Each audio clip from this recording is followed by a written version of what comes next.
फिर से एक बार हमारे यूट्यूब चैनल में आपका स्वागत है। तो बच्चों कुछ ज़्यादा लेट हो गई थी, 3 दिन के बाद वीडियो आ रहा है, इसके लिए सॉरी। चलते हैं फिर ज्योग्राफी के 4th चैप्टर 9th क्लास का स्टार्ट करते हैं हम। तो जलवायु पढ़ेंगे, मेनली इसमें जलवायु के बारे में पढ़ना है कि जलवायु है क्या, कौन कौन सा जो कारक है जो जलवायु को इंडिया में प्रभावित करती है। आपके सामने लिखा हुआ है कुछ पॉइंट, ये सब मेनली पॉइंट, इस सब पॉइंट के बारे में पढ़ेंगे हम लोग।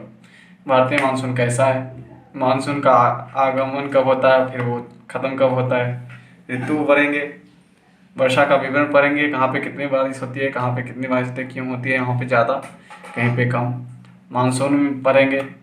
तो ये सब सारा कुछ हम लोग पढ़ेंगे इस चैप्टर के बारे में, चैप्टर के अंतर्गत।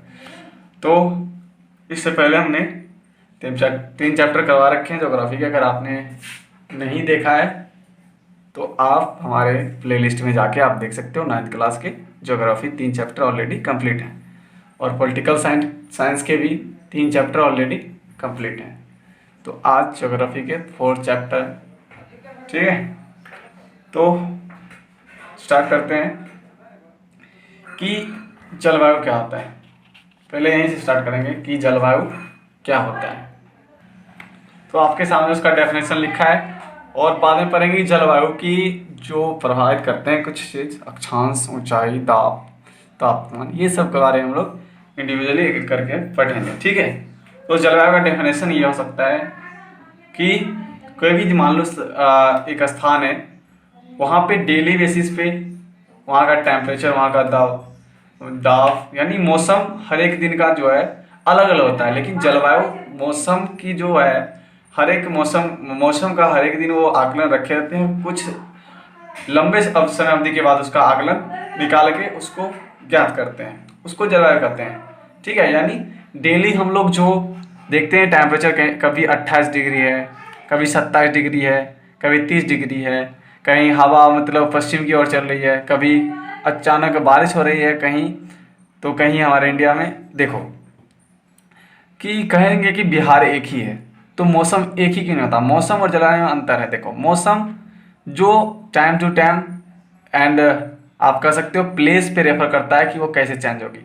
ऊंचाई जिसका कारण होता है कि आप देखो कहीं पे मरुस्थल है, कहीं पे ज़्यादा पानी है, कहीं पे ऊंचाई है, कहीं पे ज़्यादा नीचे है, तो इन सभी चीज़ों पे मौसम डिपेंड करती है, ठीक है।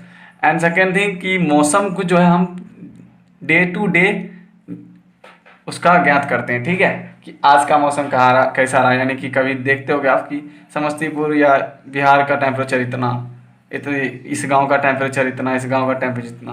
तो इसमें क्वेश्चन आता है कि बिहार एक है, फिर भी पूरे बिहार का टेम्परेचर एक क्यों नहीं होता। समस्तीपुर का टेम्परेचर अलग, बेगूसराय का टेम्परेचर अलग, और मान लो कि पटना का अलग, और जगह का डिस्ट्रिक्ट का और अलग, टेम्परेचर सबका अलग अलग क्यों? क्योंकि अलग अलग तरह का यहाँ पे जो हाइट है ज़मीन की, कहीं ऊंचाई है, कहीं नीचे है, कहीं घास वृक्ष ज़्यादा है, कहीं पे पानी ज़्यादा है, कहीं पे बालू सबसे ज़्यादा है। तो इन सभी कारणों से भारत में जो मौसम है चेंज होते रहती है, और वो डे टू डे ज्ञात किया जाता है, ठीक है। और यही आकलन 30 साल के बाद, 30 साल या 25-30 साल के लंबा समय अवधि बोल सकते हो आप, उसके बाद औसत इसकी दशा को औसत निकालते हैं, उसको हम लोग क्या बोलते हैं, जलवायु। जैसे आपके सामने लिखा है, किसी स्थान में लंबे समय तक रहने वाली मौसम की औसत की दशा को जलवायु कहते हैं। यानी डे टू डे हम लोग जो बताते हैं, आज पश्चिमी हवा चल रही है इधर, यहाँ पे दक्षिणी, कुछ देर के बाद बारिश होने वाली है, तुरंत देखते होगे कि आप क्या होता है कि तुरंत क्या होता है कि कहीं पे तापमान ज़्यादा होता है, यानी सूर्य मान लो ज़्यादा है, कभी कभी अचानक बारिश आ गई, तो इनको मौसम कहते हैं। यानी डे टू डे हमेशा चेंज होती रहती है, और इसी के एक लंबे समय अवधि के बाद मौसम का जो है एक आप कह सकते हो औसत निकाला जाता है 30 साल 25 साल में, तब जलवायु बताया जाता है कि यहाँ की जलवायु कैसी रही इतने सालों में कैसी रही यहाँ पे। तो इन सभी यानी कह सकते हैं कि किसी स्थान में लंबे समय तक रहने वाली मौसम की औसत की दशा को जलवायु कहते हैं, ठीक है। आगे चलते हैं। किसी स्थान की जलवायु जो है, यहाँ पे जय लिख दिया हूँ, लॉ होगा, ठीक है। किसी स्थान की जलवायु का पता करने के लिए सबसे अधिक समय, यानी कह सकते हैं 30 सालों से अधिक भी, 25 सालों के बाद भी तक वहाँ की तापमान की स्थिति, वर्षा की मात्रा, पवन की दिशा इत्यादि का आकलन करके औसत निकाला जाता है। आपको मैंने पहले बताया था कि एक मौसम कैसे होता है कि आज का टेम्परेचर कितना है, आज बारिश कहाँ हुई, नहीं हुई, कैसी बारिश हुई, पवन कैसा है, कि पश्चिम की ओर चल रही है, दक्षिण की ओर चल रही है।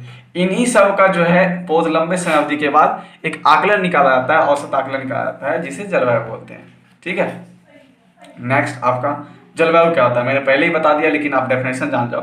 किसी निश्चित स्थान पर, मान लो समस्तीपुर, निश्चित समय में, मान लो आज 24 घंटा में, ठीक है, वायुमंडल की तत्कालीन दशा मौसम ही कहलाती है। यानी आज 24 घंटा में कैसा टेम्परेचर रहा, कहाँ कितना बारिश पड़ा, पवन दाब कितना रहा, पवन की दिशा क्या थी, तो ये सब चीज़ से मौसम क्या होता है। ठीक है। किसी निश्चित स्थान पे निश्चित समय में, लॉन्ग समय में नहीं, किसी निश्चित समय में 1 घंटा, 10 घंटा, 12 घंटा, 24 घंटा मैक्सिमम में जलवायु की जो वायुमंडल की जो तत्कालीन दशा होती है उसको मौसम बोलते हैं। अब देखो मौसम के अंतर्गत जो है धूप, बादल, नमी, वायु का वेग व दिशा इत्यादि आते हैं। ठीक है। अब देखो मौसम की अवस्था प्राय एक दिन में कई बार बदलती है। जैसे मैंने बताया था, तुरंत धूप आती है, कभी तुरंत बारिश आ जाती है, ठीक है, कभी हवा दक्षिण की ओर चलने लगती है, कभी पूर्व की ओर। तो ये सब मौसम जो है चेंज होती रहती है, पर डे, पर सेकेंड, पर मिनट, पर घंटे बोल सकते हो आप। ठीक है। मौसम per day to day change होते रहता है। आई होप कि आप जलवायु और मौसम में फर्क समझ सकते हो कि मौसम का जो है औसत एक आकलन निकाला जाता है 30-40 वर्षों में, लंबे समय अवधि में, उसको जलवायु बोलते हैं। और मौसम डे टू डे बताया जाता है, कहाँ का टेम्परेचर कितना है, बारिश कितना है। ठीक है। भारत की जलवायु को मानसून जलवायु बोलते हैं। ठीक है। चलते हैं नेक्स्ट पेज। आपका टॉपिक है जलवायु नियंत्रण, कि जलवायु को नियंत्रण कैसे करेंगे, किन किन चीज़ों पे अगर हम सही इस्तेमाल करने लगे, सही तरीके से उसका आकलन करने लगे, अगर जान गए, क्योंकि प्राकृतिक को हम लोग जाने, उसके बाद डेवलपमेंट हुई एसी, फ्रीज, आप हर एक चीज़ का प्राकृतिक नेचर जाने, क्योंकि आप प्रकृति पे तभी विजय प्राप्त कर सकते हो जब आप प्रकृति के नियमों को समझोगे। ठीक है। तो इसीलिए आप देखोगे कि जलवायु को नियंत्रण करने वाले 6 प्रमुख कारक कौन कौन है। देखो, फर्स्ट अक्षांश, ठीक है, सेकेंड ऊंचाई, थर्ड वायु दाब एवं पवन तंत्र, फोर्थ समुद्र से दूरी, एंड महासागरीय धाराएं, एंड लास्ट उच्च वायु लक्षण। ये सब जो है जलवायु पर नियंत्रण के एक 6 प्रमुख कारण हैं। तो इंडिविजुअली सबको पढ़ेंगे। ठीक है, कि जलवायु इन सभी कारणों से चेंज होती है। कहाँ पे, मान लो कि मध्य एशिया में क्यों ज़्यादा ठंड होती है, और हमारे भारतीय महाद्वीप में क्यों नहीं ज़्यादा ठंड होती है, आपको आगे पढ़ना, वो ऊंचाई का कारण है। आगे हम लोग पढ़ेंगे। अगले पेज में चलते हैं फिर। चलो अब देखते हैं जलवायु प्रभावित करने वाले फर्स्ट कारक जो अक्षांश है, किस तरह ये एक जलवायु को प्रभावित करने का एक कारण बनता है, वो देखते हैं। देखो, ये आपका पृथ्वी है, ठीक है, ठीक है, और ये आपका मान लो कर्क रेखा जो है, सॉरी कर्क रेखा नहीं, ये इसको बोलते हैं, आपको इक्वेटर बोलते हैं, जिसको आप हिंदी में बोलते हुए भूमध्य रेखा। ठीक है। ये ऊपर रहता है उत्तरी गोलार्ध, ये दक्षिणी गोलार्ध। आपको मैंने ये सब कुछ क्लियर पहले ही करा दिया है, तो सीधा टॉपिक पे चलते हैं हम। ठीक है। देखो, ये पृथ्वी है, ठीक है, इतना गंदा पृथ्वी नहीं है, मैंने गंदा कर दिया है। मान लो यहाँ पे सूरज है, ठीक है, और इसका फोकस जो होगा, आपको पता होगा सबसे ज़्यादा कहाँ जा रही है, इसके सामने। पृथ्वी घूमती है, पृथ्वी ये कलम है, इसको ऐसे रोटेट करो, ऐसे, ठीक है। मान लो ये सूर्य है, ठीक है, और ये मान लो ये सूर्य है, ठीक है, और ये पृथ्वी है, ये पृथ्वी गोल गोल घूम रहा है, ठीक है। तो पृथ्वी गोल गोल घूम रहा है, ठीक है। तो क्या होता है कि इसका जो फोकस होता है, इसका जो धूप का जो बोल सकते हो आप, किरण जो होता है, वो बीच में सबसे ज़्यादा पड़ता है और ऊपर नीचे कम पड़ती है। जिसके कारण ऊपर ज़्यादा ठंड होती है, नीचे ठंड होती है। आप आगे पढ़ोगे, इसको फ्रीज जोन बोलते हैं, ठीक है। बीच वाले को टेम्परेट जोन बोलते हैं, ठीक है। तो ये सब आपको 7th में या 8th में पढ़ना था। अगर नहीं जानते हो तो आप पढ़ लो, ठीक है। चलते हैं डायरेक्ट टॉपिक पे हम लोग।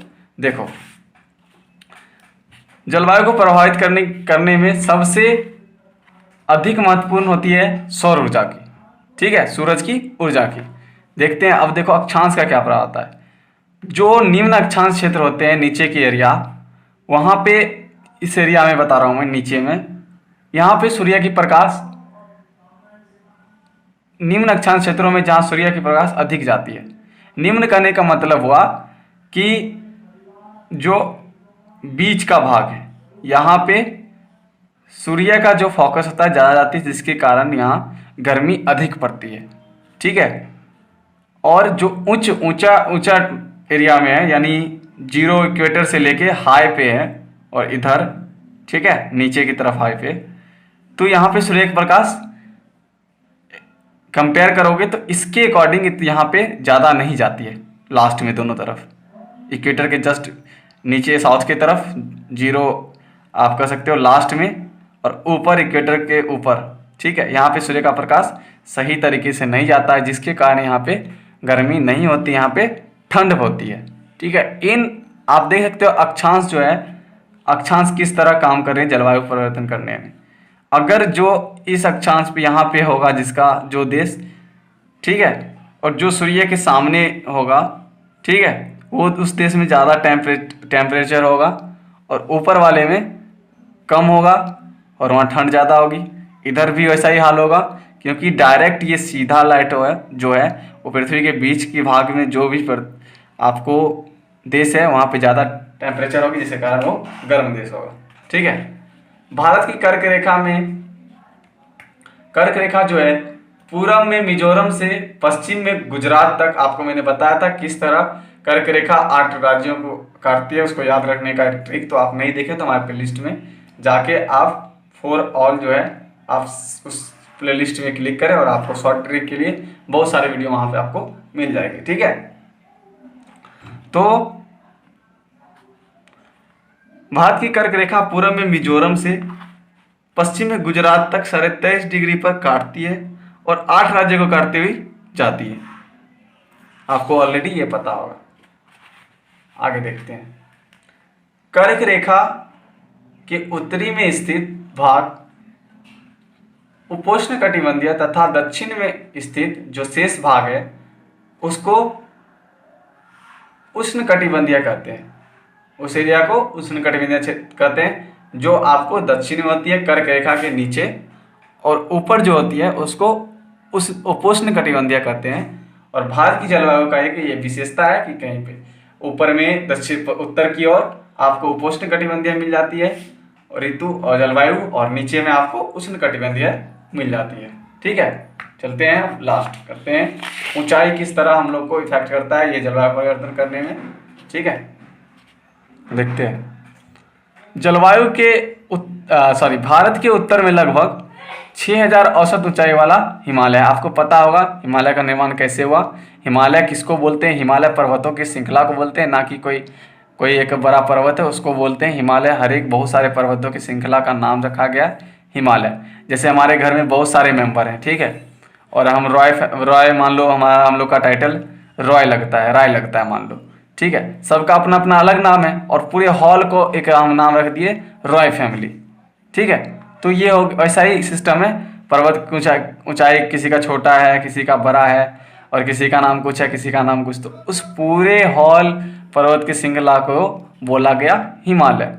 हिमालय मध्य एशिया से आने वाली, जो ऊपर से आती है मध्य एशिया से, हम लोग दक्षिण एशिया में इंडिया पड़ती है, वहाँ से जो ठंडी हवा आती है वो भारत के उपमहाद्वीप में प्रवेश नहीं करने देता है, ठीक है। जिसके कारण क्या होता है, ये पर्वत जो है, ये हिमालय, जिसके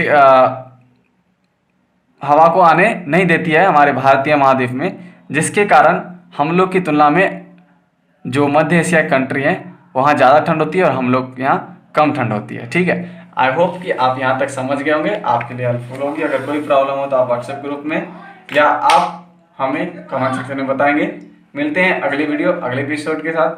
तब तक के लिए बाय बाय एंड जय हिंद। और लॉकडाउन तक आप लोग घर रहें, सुरक्षित रहें।